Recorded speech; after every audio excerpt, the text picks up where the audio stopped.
Assalamualaikum warahmatullahi wabarakatuh. Perkenalkan, nama saya Esti Rada dengan NIM C0 dari kelas perpajakan F. Di sini saya akan membahas materi mengenai aset lancar berupa beban dibayar di muka dalam mata kuliah akuntansi perpajakan. Baiklah, yang pertama, yang A, konsep pencatatan akuntansi biaya dibayar di muka. Yang pertama, biaya dibayar di muka adalah biaya yang dibayar sebelum menggunakan jasa atau barang yang Anda akan gunakan.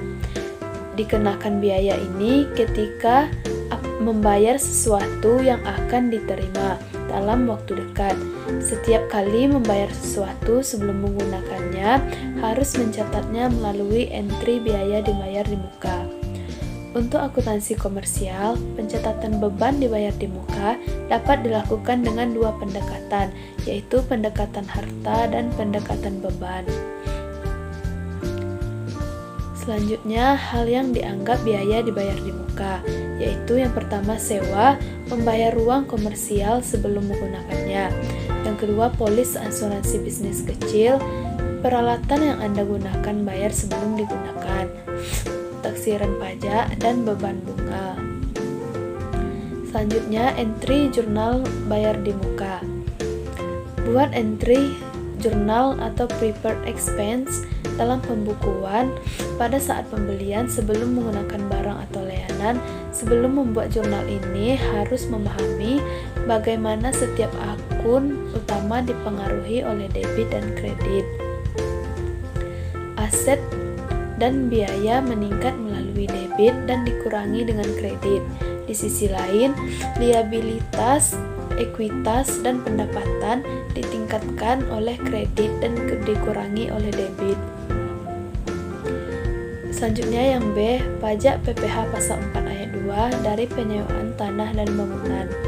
Penghasilan yang diterima atau diperoleh oleh orang pribadi atau badan dari persewaan tanah dan atau bangunan berupa tanah, rumah susun, apartemen, kondominium, gedung perkantoran, rumah kantor, toko, gudang, dan industri dikenakan PPh final, yaitu PPh pasal 4 ayat 2 dengan tarif 10% dari jumlah bruto nilai persewaan tanah dan atau bangunan sesuai PP nomor 5 tahun 2002. Pada dasarnya, terdapat dua aspek perpajakan atas sewa tanah dan bangunan, yakni PPh pasal 4 ayat 2 dan PPN atas pembayaran biaya sewa tanah dan bangunan oleh suatu perusahaan.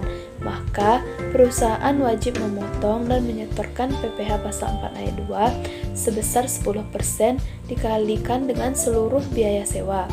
Pihak penyewa pun wajib memberikan bukti pemotongan PPh pasal 4 ayat 2 ke pemilik tanah dan bangunan tersebut. Sedangkan pemilik tanah dan bangunan wajib menerbitkan faktur pajak atas pungutan PPN 10% dikalikan seluruh biaya sewa atas transaksi sewa tersebut. Selanjutnya yang C, pajak PPh pasal 23 dari penyewaan kendaraan bermotor dan aset tetap lainnya. Dimulai dari tahun 2009 sesuai dengan Undang-Undang PPh nomor 6 tahun 2008 pasal 23 ayat 1 huruf E angka 1, sewa dan penghasilan lain sehubungan dengan penggunaan harta, kecuali sewa dan penghasilan lain sehubungan dengan penggunaan harta yang telah dikenai PPh pasal 4 ayat 2, dikenakan PPh 23 sebesar 22% dari jumlah bruto.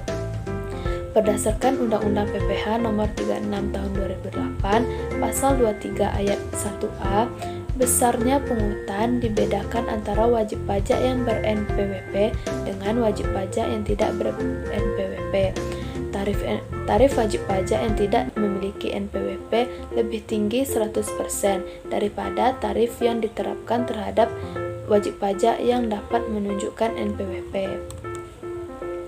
Sebelum tahun 2009, dalam Peraturan Nomor 7 per PJ tahun 2007, sewa dan penghasilan lain sehubungan dengan penggunaan harta dikenakan PPh pasal 23 sebesar 15% dari perkiraan penghasilan neto. Sewa dan penghasilan lain sehubungan dengan penggunaan harta tersebut dibagi atas yang pertama, sewa atas kendaraan angkutan darat dan sewa atas aset tetap lainnya. Baiklah, mungkin hanya itu saja yang dapat saya sampaikan dalam penyampaian materi kali ini. Mohon maaf jika terdapat banyak kesalahan.